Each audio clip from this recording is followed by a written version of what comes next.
Okay, Assalamualaikum warahmatullahi wabarakatuh. Jadi untuk video ni cikgu akan bincangkan lagi dua soalan yang kita tak habis bincang. Okey, soalan nombor 5 dan nombor 6. Okey, kita terus tengok soalan nombor 5 iaitu tajuk nombor indeks. Okey, kita tengok soalan nombor 5. Okey, dia kata jadual menunjukkan maklumat berkaitan 4 jenis bahan. So ada A, B, C, D. Okey, bila dia kata perubahan indeks harga dari 2012 ke 2015, maksudnya sini adalah I 15/12.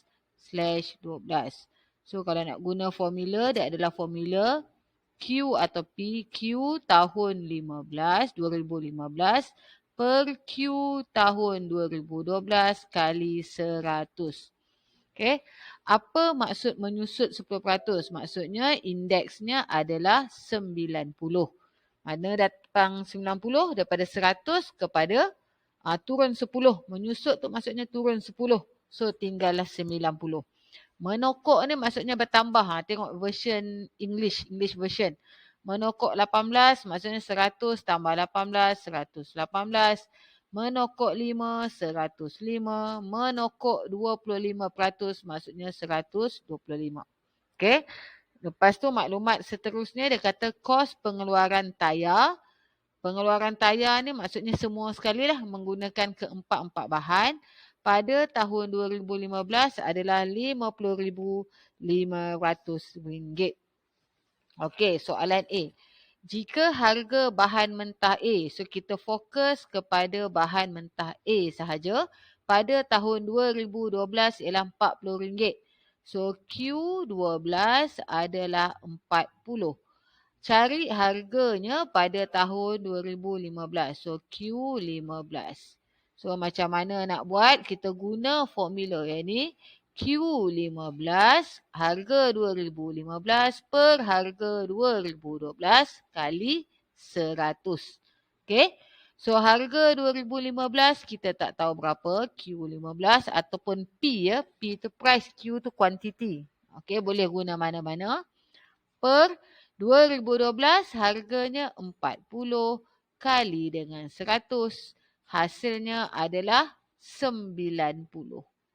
So kamu susun harga 2015, 90, 40 naik atas jadi kali 40 per 100. So harganya adalah RM36. Okey? Tak tulis unit pun tak apa. Yang penting jawapan. Okey, soalan B. Hitung kos pengeluaran yang sepadan. Okey, kos pengeluaran sepadan. Dia tak sebut bahan mana. Maksudnya kos untuk tayar lah menggunakan keempat-empat bahan. Bila dia kata nak kos, nak harga, kita akan guna formula yang ini. Cuma I-nya adalah indeks gu bahan.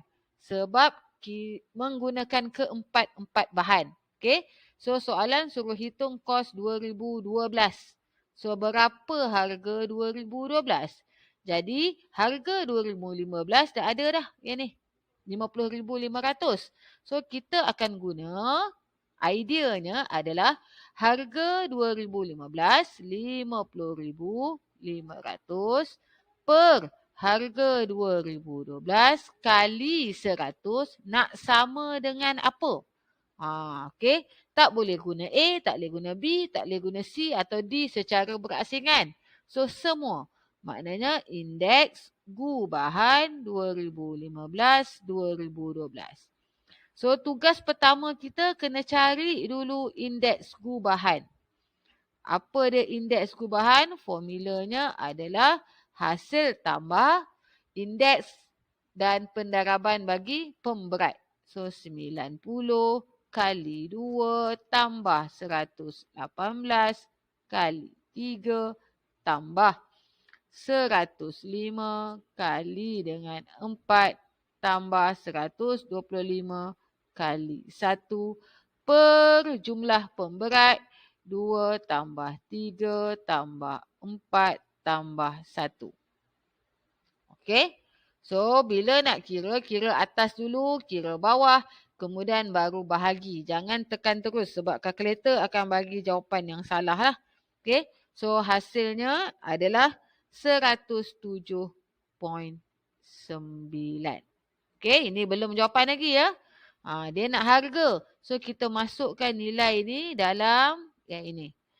Okay. So kita selesaikan 50,500 per dengan tak tahu berapa harga 2012 kali 100 dapat 107.9. Okay. So kita susun, tukar tempat. Okay, dapat jawapan. Tu kata ni kena hati-hati ya. Sebab ramai pelajar salah ni. Sebab jawapan nak dalam ringgit yang terdekat. Okay.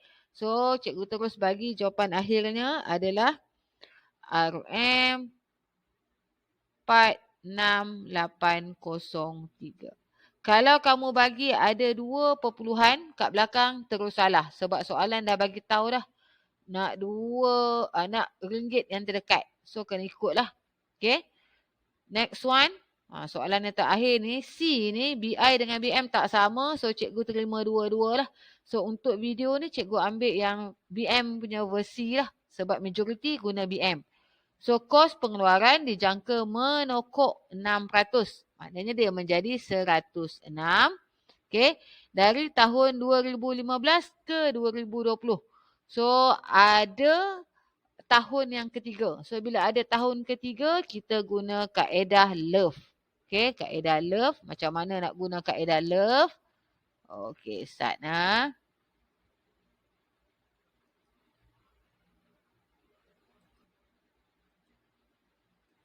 Okay, kaedah LOVE kita buat soalan C. Okay, kita mulakan dengan tahun yang 2012, 2015 dan yang terkini adalah 2020. Okay, so kaedah LOVE ni formula kena hafal lah. 1, 2, 3. So kita masukkan dia punya nilai. Okay. So 2012, 2015. Kita ambil dia punya indeks gubahan.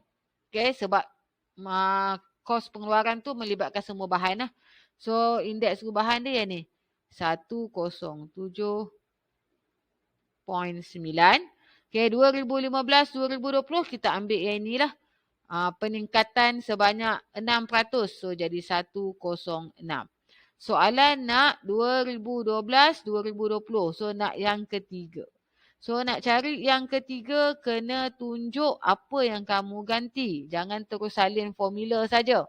Okay, 1 kali 2 per 100.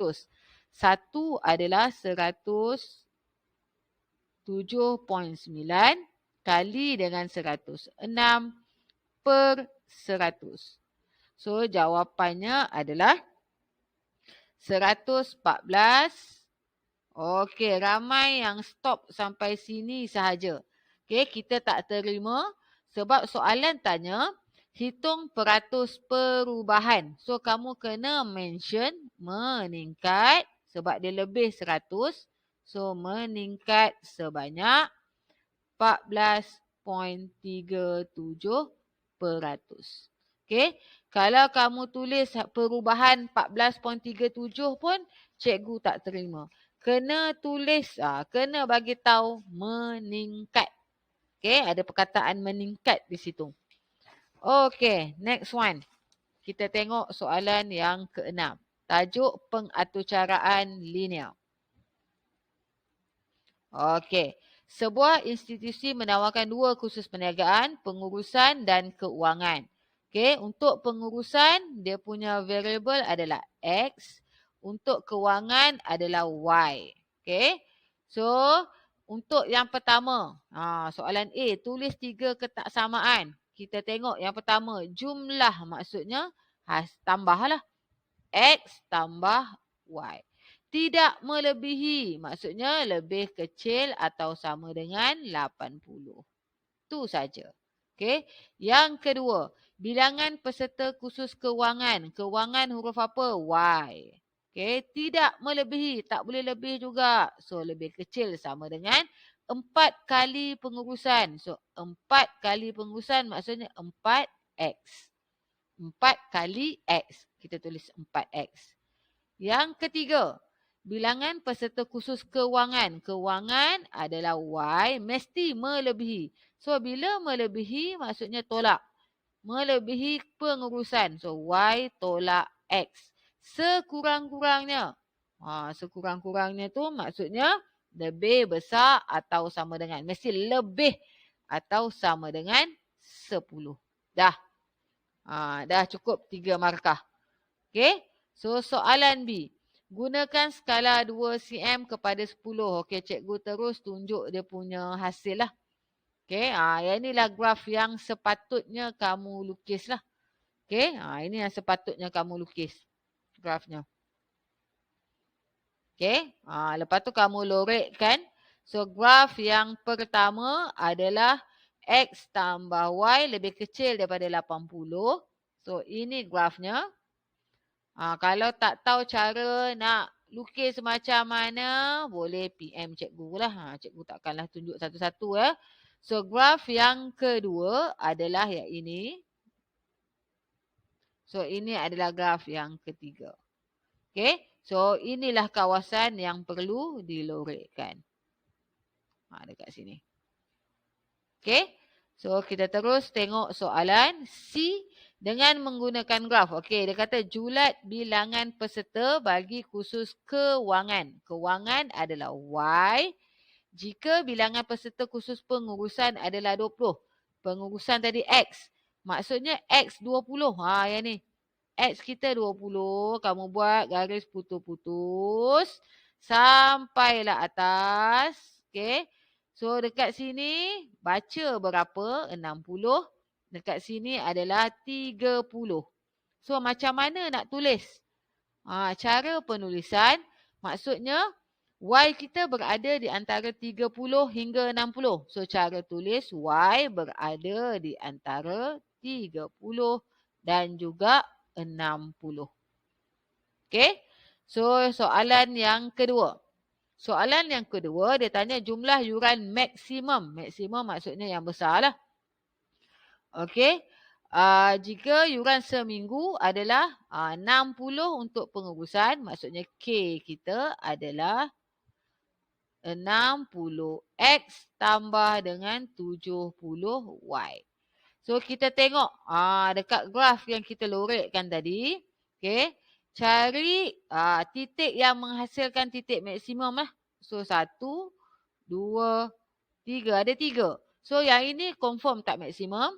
Okay. Antara 2 ni kalau tak confident ganti 2-2 dan pilih jawapan yang betul. Okay. So untuk yang ini cikgu terus bagi titiknya adalah 1664. So kita substitute sahaja titik 1664. So K-nya adalah gantilah sini 60 X-nya 16 tambah 70 Y-nya 64. So jumlah yuran maksimum adalah 5440. Okay. So itu sahaja untuk baki soalan nombor 5 dan 6 yang kita tak sempat bincangkan. Okey. Sekian. Terima kasih.